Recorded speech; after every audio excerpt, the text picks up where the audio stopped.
Segundo paso para nuestra América.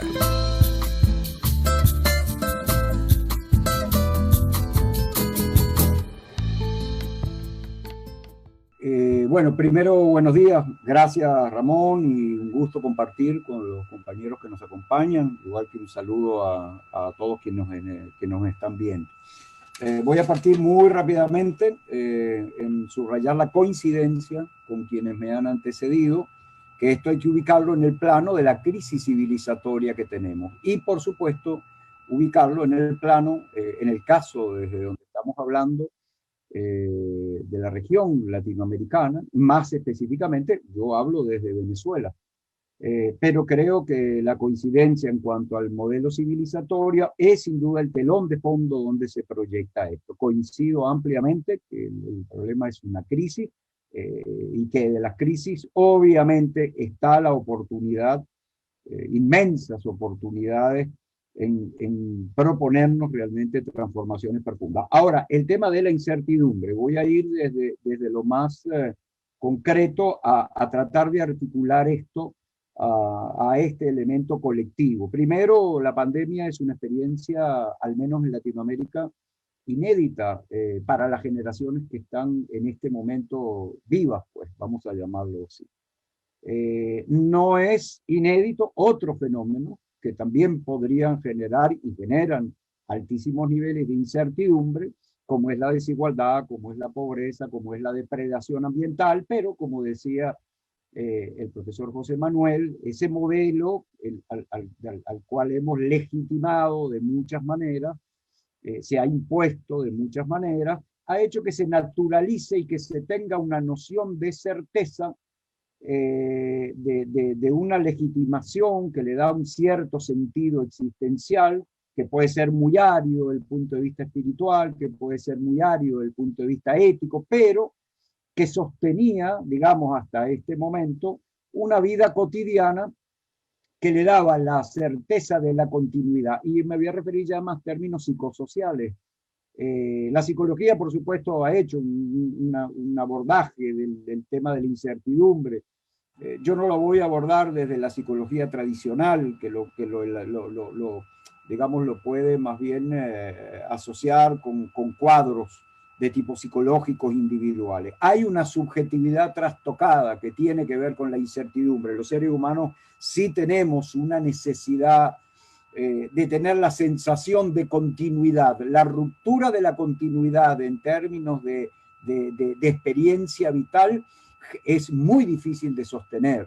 Es muy difícil de sostener. Pensemos muy rápidamente cuando nos enfrentamos a un elemento de incertidumbre. Por ejemplo, estamos a la espera de un resultado de un examen médico serio que nos puede mostrar una diferencia entre la salud o puede comprometernos incluso la vida. Cuando estamos a la espera de una respuesta frente a la cual nosotros no tenemos poder y esa respuesta puede influir directamente en nuestra vida. Apenas unos ejemplos para que veamos si nosotros tenemos que sostener psicológicamente ese estado de ánimo, qué difícil se nos hace. Bueno, ahora veamos la incertidumbre vivida a nivel colectivo y vamos a proyectarla en este contexto en el que estamos viviendo. ¿Qué trae la pandemia?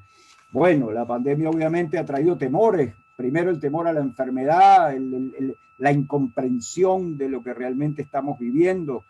Ha suspendido de alguna manera la vida cotidiana, la ha suspendido, la ha trastocado, y bueno, suspender la vida cotidiana genera altísimos niveles de incertidumbre, niveles de angustia, etcétera, etcétera. Es decir, no estoy hablando de que produce desórdenes mentales, ni crisis mentales, que también pueden ser, digamos, los índices probablemente hoy en cualquier sociedad, pero digamos las nuestras, por ejemplo, con lo que tiene que ver con aumento de los niveles de depresión, de ansiedad, etc. Pero yo no quiero entrar por ahí sin negar que eso está allí también. Tenemos como fenómeno colectivo ese temor a la enfermedad, a la muerte, al sufrimiento, la desconfiguración del futuro.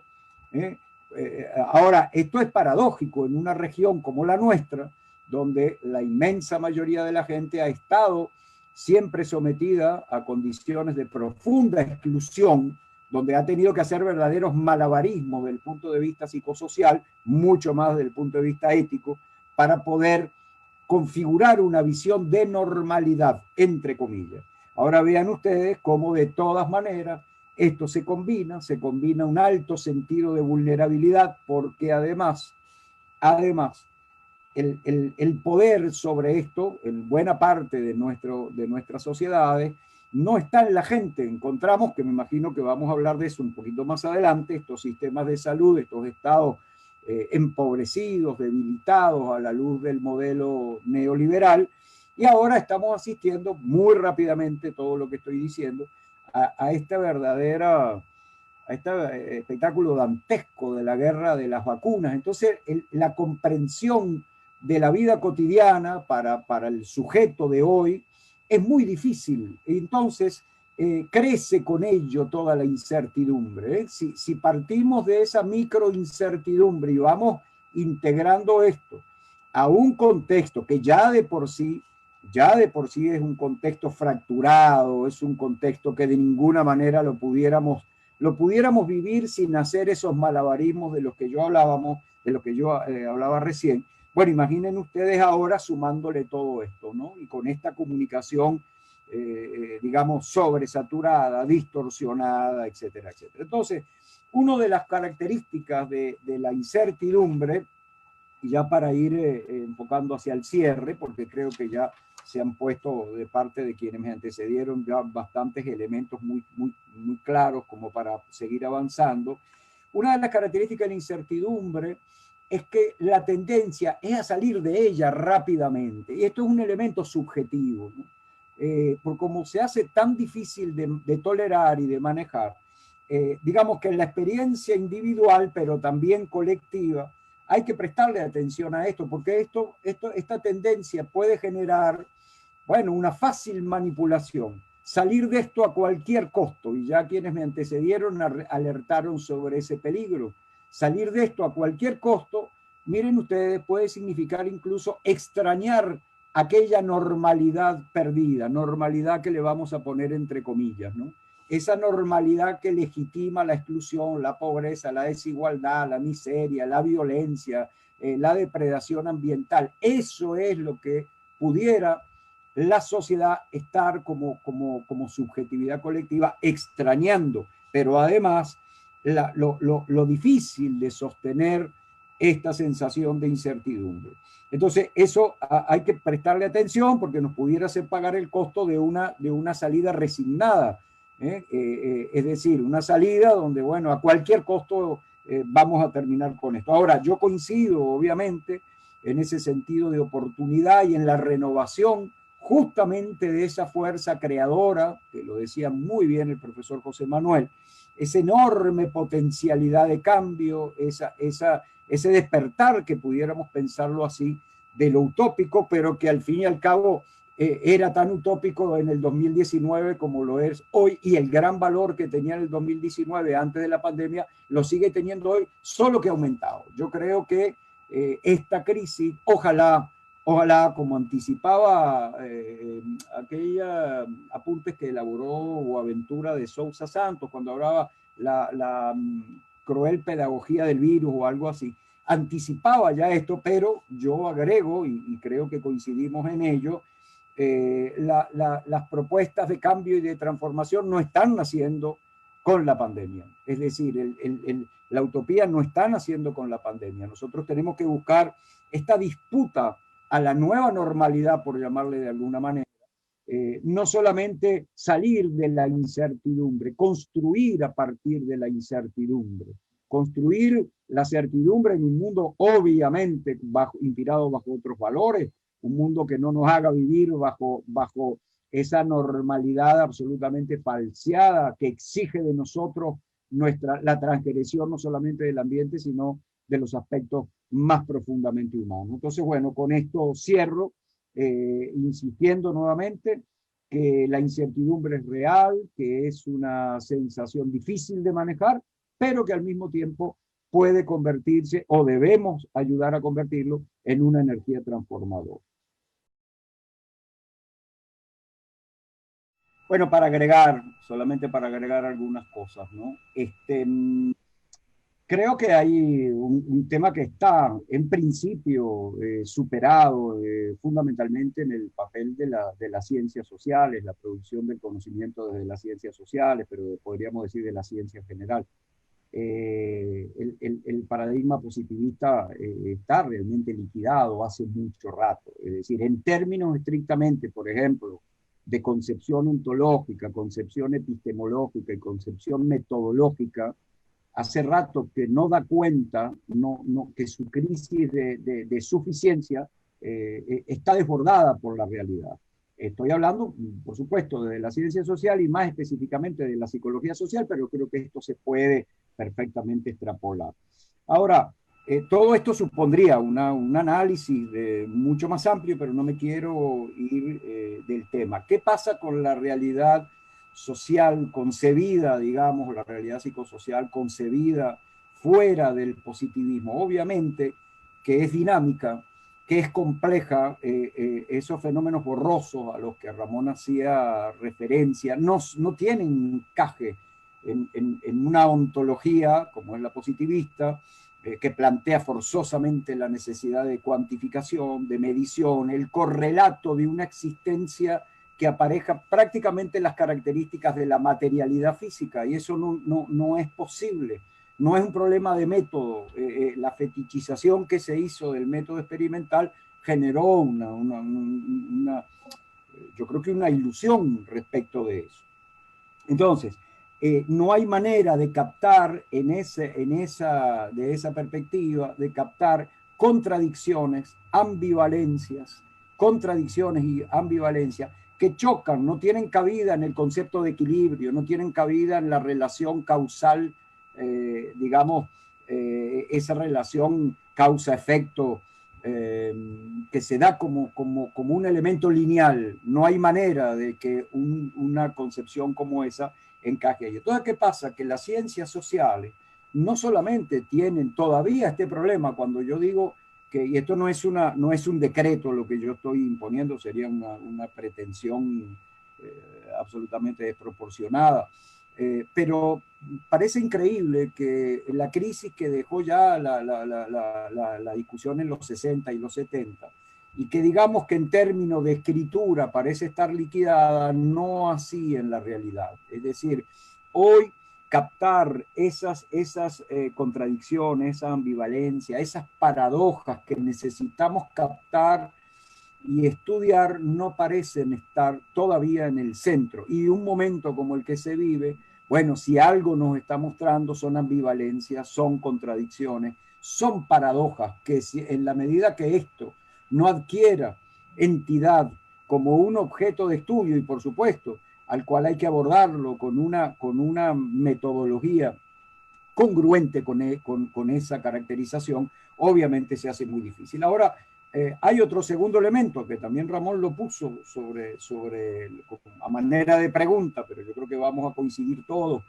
Es que las ciencias actuales no solamente tienen un problema, digamos, todavía epistemológico, metodológico. Creo que el profesor José Manuel ya lo acentuaba, o alertaba sobre ello. Hay un problema ético, es decir, las ciencias están colonizadas, no solamente está colonizado su producción de conocimiento, está colonizado el fin, está colonizado el propósito del conocimiento. Hoy las ciencias sociales en general, no todas, porque vaya que hay mucho trabajo de ciencias sociales de altísima relevancia social, pero en su mayoría no tienen mucho que decirle a la gente. Es decir, todo eso se ha ido trivializando en una suerte de trituradora comunicacional, donde a lo más que vemos es algún que otro investigador o investigadora que, digamos que con buena intención, inclusive con buenos trabajos o con mucha dedicación, aparece en algún programa de opinión. Pero en caso concreto, digamos, frente a la pandemia, la sociedad no mira hoy hacia los centros de producción científica, no busca eso como referencia, porque en realidad, es mi opinión personal, creo que tienen poco que decir. Hoy en Venezuela, cuando nosotros estamos, independientemente de donde se pare políticamente cada persona que esté en este momento escuchando el foro, pero es indudable que aquí hay una disputa por la concepción de la sociedad, entre otros por la concepción también de la economía, la concepción de cómo organizar esta sociedad. Hay una disputa. Y aún así, en medio de esa disputa y donde está en cuestión, por ejemplo, todo el sistema educativo, donde está en cuestión la manera tradicional de hacer la ciencia, nuestros centros de producción tradicionales, nuestras universidades tradicionales, no son hoy una referencia para la sociedad, ni siquiera para participar activamente en este debate, en estas luchas, digamos, que hay en este momento en Venezuela. Y yo supongo que es más o menos lo mismo que está pasando, al menos en nuestra región latinoamericana. Creo que hay una ciencia social y una ciencia en general domesticada, un conocimiento que no tiene mucho que ver, por no decir prácticamente nada, con la vida cotidiana de la gente, y creo que la pandemia, una vez más, está planteando esa, ya no una radiografía, creo que está planteando una verdadera tomografía de esa realidad acerca del conocimiento. Yo creo que la crisis del modelo civilizatorio no se está presentando hoy con la pandemia. La crisis sobre todo de la promesa de la modernidad hace rato, bueno, las dos guerras europeas, que es mal llamadas guerras mundiales, si algo desafía el privilegio de la razón, fueron esas verdaderas barbaridades que ocurrieron en Europa en el siglo XX, por no decir lo que significó el brutal proceso de colonización, conquista de América, igual que el reparto, por ponerle algún nombre, que se hizo de África. De manera que yo creo que la pandemia finalmente, como lo dijimos en el primer momento, bueno, está poniendo a trasluz esto, y la ciencia y el conocimiento y las disciplinas y las profesiones, todas están de muchas maneras interpeladas, y creo que también hay, diríamos, una enorme dificultad para producir las transformaciones a lo interno de eso, porque finalmente el gran asunto es ético y es político. Bueno, con esto dejo entonces en lo que tiene que ver con mi opinión respecto a este segundo momento. Bueno, fíjense, agregar algo, si es posible agregar algo. Indudablemente, creo que estamos todos de acuerdo que la pandemia, pues, tú lo decías, Ramón, destapa la podredumbre, ¿no? Lo hace mucho más visible, si acaso se puede hacer más visible de lo que ya es. Es decir, sobre todo en nuestro contexto latinoamericano, ¿no? Yo creo que estas contradicciones, y sigo de todas maneras siempre fundado también en lo que creo que venimos compartiendo, que la pandemia es una oportunidad justamente para que se renueve esa esperanza y esa búsqueda de la transformación realmente. Ahora fíjense, en América Latina, más allá de lo que tú planteaste, Ramón, en base a lo que plantea Dussel, de la modernidad, hacia dónde va el pensamiento crítico, cuál es el papel realmente que tiene ese conocimiento en medio de este modelo, un modelo que yo creo que ya no tiene disimulos, pero que sigue teniendo legitimidad desde el punto de vista psicosocial. No tiene disimulo en el sentido, por ejemplo, que hoy en medio de esta pandemia, estos modelos que han asumido el negocio de la enfermedad y no la salud, y sin embargo perviven, ¿no? Perviven porque la mayor parte digamos, de los sistemas que nosotros tenemos siguen siendo, pues, de muchas maneras, privilegian los sistemas privados, se han desmantelado los sistemas públicos. Entonces, digamos que el sistema sigue legitimado de alguna manera, ¿no? Así que en medio de todo eso, ¿verdad? Que es además patético, triste, es doloroso ver una América Latina donde parte de los gobiernos, lamentablemente la mayoría, digamos, mantienen el conflicto. Entonces es muy triste, muy doloroso ver cómo en lugar de promover una integración, aún en tiempos de pandemia, más bien se ha radicalizado. Particularmente hablo de lo que sucede con Venezuela, de lo que sucede con Cuba, de lo que ha sucedido con Bolivia, de lo que sucede también con Nicaragua. Una historia conocida, lamentablemente, en América Latina, sobre la cual no hace falta ahondar.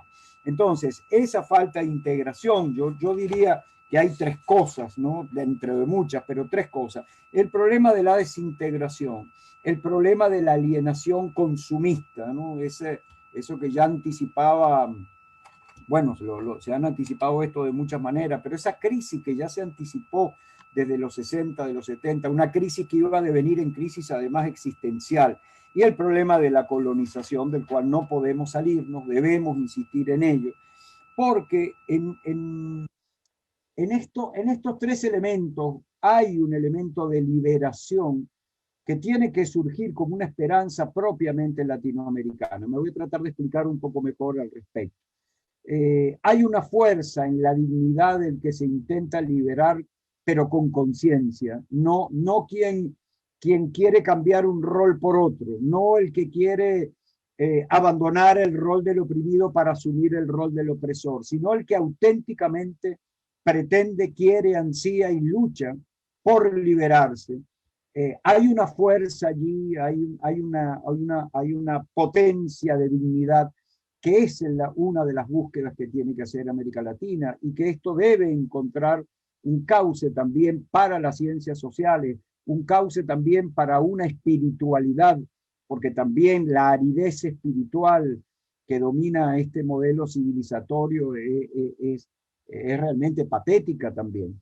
La aridez espiritual, es decir, si hablábamos que los centros de formación y que la ciencia tienen poco que decirle a la sociedad, pues creo que lo espiritual ha ido arrinconándose de muchas maneras también, bueno, victimizado por esa alienación consumista, ¿no? Entonces, entre estas contradicciones y ambivalencia debe surgir, como bien decían las dos exposiciones anteriores, desde ese mestizaje que sabe de historia, de sometimiento y de colonización, desde esa conciencia que debe abonar la búsqueda de libertad, porque ese sabe no es un saber académico, no es un saber formal, es una sabiduría existencial que tenemos en nuestra historia y que está en parte de nuestra identidad. Tal vez hay que apelar a aquella vieja frase de Gramsci, que en tiempos de crisis, entre lo viejo que no termina de morir y lo nuevo que puja por nacer,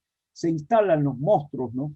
Y yo creo que esa es la lucha, pues obviamente en este momento. Es decir, todo esto está invitando, está estimulando, bueno, obviamente a meternos en el fondo de las contradicciones históricas que tenemos.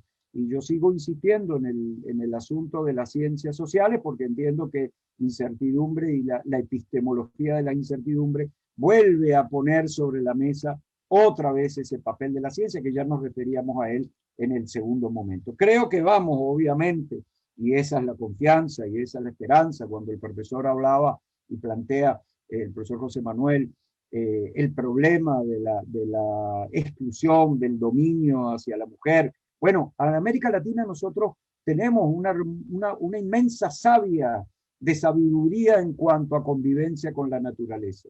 Tenemos una inmensa savia en culturas ancestrales donde las sociedades también se organizaban de otra manera, y no estoy con esto haciendo una idealización superficial. Yo creo que hay un pensamiento que ha venido caminando junto a las luchas de América Latina en las distintas posturas feministas, en las distintas posturas que trabajan la relación con la naturaleza, en las distintas posiciones en relación con lo que significa la productividad, de lo que significa el trabajo, un trabajo liberador que nada tiene que ver con esta verdadera caricatura que tenemos hoy, porque ni siquiera en América Latina quienes han defendido el modelo capitalista pueden ostentar allí un logro bajo las mismas reglas del capitalismo.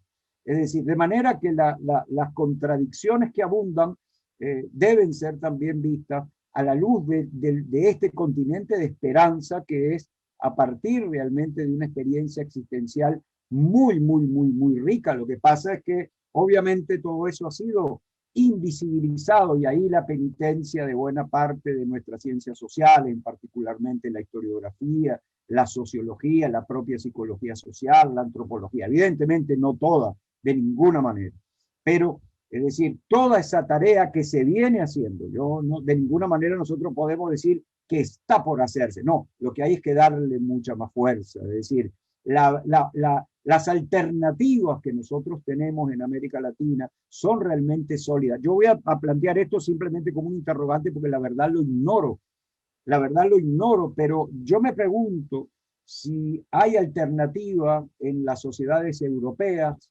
es decir, si hay alternativas, diríamos así, de producción de una nueva epistemología, de una nueva espiritualidad, y no estoy haciendo una comparación banal. Lo digo porque lamentablemente el eurocentrismo, que todavía también campea en buena parte de nuestras ciencias sociales aquí, creo que queda también a contraluz, ¿no? En este momento. Entonces, creo que la pandemia es un evento más para América Latina, es un evento más. Creo que los eventos y digamos, la trayectoria que tiene la América Latina por miles de años, pero fundamentalmente a partir del inicio de la invasión, la conquista y la colonización, y todos los intentos posteriores por organizar el mundo, nuestro mundo de otra manera, creo que ahí hay un enorme caudal y un enorme patrimonio que las ciencias sociales tienen que sumarse, no capitalizarlo, porque de ninguna manera son las protagonistas. Bueno, con esto dejo también mi opinión para este tercer momento. Coincido nuevamente. Yo creo que lo primero que yo pondría dentro de esta necesidad ética, que es existencial, es una necesidad existencial, es la esperanza. Creo que digamos, la puerta se cerraría en la medida de que la humanidad, y lo mismo un ser humano, una persona, un individuo, adolezca de esperanza, ¿no? Y en este mundo en que vivimos, creo que el no interpelar, el no cuestionarlo, el aceptarlo tal como es, equivale a una pérdida de esa esperanza. Es decir, la vida no puede ser esto, no puede ser esto. Después podremos tener diferencias en qué tipo de modelo será la alternativa, para dónde caminar. Pero esto, no sé, esto, cuando digo esto, esto que basta hacer un breve análisis de minutos apenas, pues, una lógica del dominio, de la explotación, de la depredación, que bueno, sabemos muy bien que va conduciendo a la existencia planetaria al borde del abismo y a su extinción. Así que primero en la ética la esperanza. Y luego no tengo ninguna duda que hay que promover y trabajar y experimentar con los valores comunales, los valores comunitarios, la solidaridad, la cooperación, la fraternidad, una ética obviamente sembrada en el amor, una ética sembrada en la empatía, en la compasión, es decir, cómo hemos sido vaciados como cultura por este modelo civilizatorio, incapaces de hacer empatía con el otro que sufre, con millones excluidos, víctimas de todo tipo de violencia, etcétera, etcétera. También una ética de la humildad, del sentido humilde en toda su profundidad de lo que es el ser humano y su enorme y maravillosas capacidades, pero que efectivamente tienen que definir la existencia mucho antes de lo que es el dominio, de lo que es la exuberancia, de lo que es el exceso, de lo que es el lujo. Es decir, todo eso debe estar cuestionado en este sistema civilizatorio. Es una ética de un amor comprometido, implicado, lejos de la indiferencia, lejos de esa alienación de la materialidad. Todo esto se dice fácil y puede a veces parecer, porque además el mismo sistema se encarga de trivializarlo. Te puede parecer trivial, esto igualito se transforma mañana en una consigna bonita de una empresa o de qué sé yo, hasta de un producto y de una campaña publicitaria. Pero lo cierto es que hay que trabajarlo a profundidad.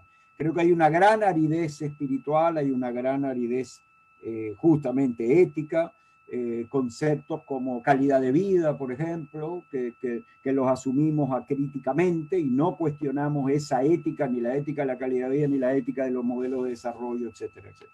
Creo, para cerrar, además, que en América Latina y particularmente lo que está pasando en Venezuela, sin ánimo de ponerlo como ejemplo, pero lamentablemente es en este momento un espacio, una experiencia que denota con qué saña el sistema hegemónico, con qué saña actúa en contra de un modelo alternativo que no se ha metido con nadie, que no ha buscado depredar, que no... decir, y es una fuerza brutal realmente que se ha desencadenado contra esto, que tiende incluso a generar desesperanza, a generar confusión. Es decir, ahí está, es decir, el día que se logre vencer esa esperanza, el día que en Venezuela o en cualquier otra sociedad que intente un camino alternativo, cuando no tengamos esperanza de que eso es posible, ese es el sinónimo realmente de la derrota. Entonces, para mí, la gran importancia que tiene dentro de la ética la esperanza, ¿no? Bueno, y creo que hay que redoblar en ese sentido toda nuestra energía, redoblar nuestras fuerzas y, bueno, seguir apostando pues a lo que mucho antes de la pandemia ya teníamos planteado en el horizonte, que es este dilema o estas alternativas, camino a la destrucción o a una transformación realmente profunda, porque la vida no puede ser esta. Es decir, la vida no puede ser esta. La vida puede ser muy diferente a lo que es para todos y para todas. Bueno, gracias. Esa era mi visión y gracias por la invitación y la participación en el foro.